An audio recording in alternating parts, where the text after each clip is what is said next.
We're talking about multi-system inflammatory syndrome, the illness found in children and related to COVID-19. Last month, our Nikki Dementri shared with you the story of a Hamilton County 13-year-old who battled this mysterious illness. Yeah, and tonight she has another story of a Rushville high school freshman, his different journey with MIS-C, and what we're now learning about this syndrome. And I don't have a lot of memories of it. The fight of his life. But I do remember me looking at my dad and saying, I'm scared. Rushville teen Richard Barnes spent almost a week at Riley Hospital for Children with multi-system inflammatory syndrome, the rare complication found in kids after COVID-19. Have you ever said that before? No.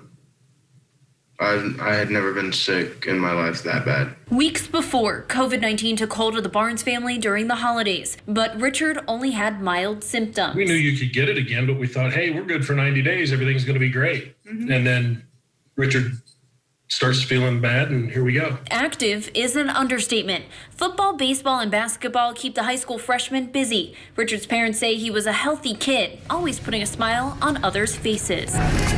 The family says they didn't know much about the syndrome and were in shock after a trip to the ER for what was thought to be appendicitis quickly turned into an MIS-C diagnosis. And at one point, he had 104.5 fever.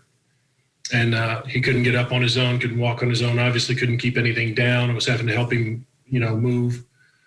Couldn't sit up. It was bad. Riley infectious diseases expert Dr. Jimmy Carlucci stresses this syndrome is rare. He was one of Richard's doctors. Nationwide, there are a little more than 2,000 confirmed MIS-C cases. Compare that to the more than 3 million COVID-19 cases found in children. With time, we've come to realize that MIS-C truly is a distinct thing from CARLUCCI and other inflammatory conditions, and our treatment approach has sort of evolved as well. Weeks after being discharged, Richard is not 100%, but he is close. For the next few months, he has to stay away from any physical activity. The family hopes in sharing their journey, others will know what to look out for. I'm just very, very happy that I get to see his smile. I mean, his smile is one of the best things I love about him.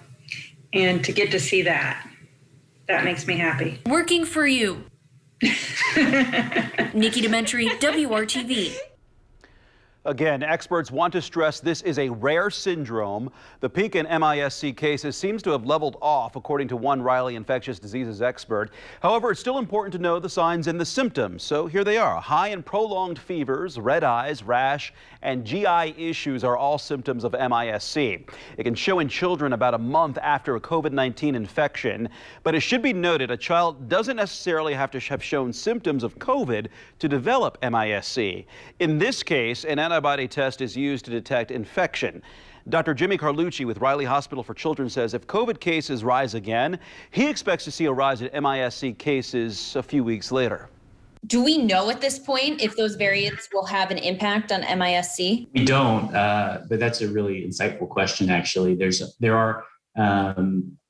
some thought in the community that perhaps different variants could trigger a different type of inflammatory response. And so, maybe you'd see more MIS-C with heart manifestations, as an example, or more MIS-C with gastrointestinal manifestations. But all of that at this point is really kind of speculative. We don't know. As for the future of MIS-C, Dr. Carlucci says that it's uncertain at this point. Experts are still trying to learn if there will be long-term consequences from this syndrome. But he says at this point, it looks like children make full recoveries.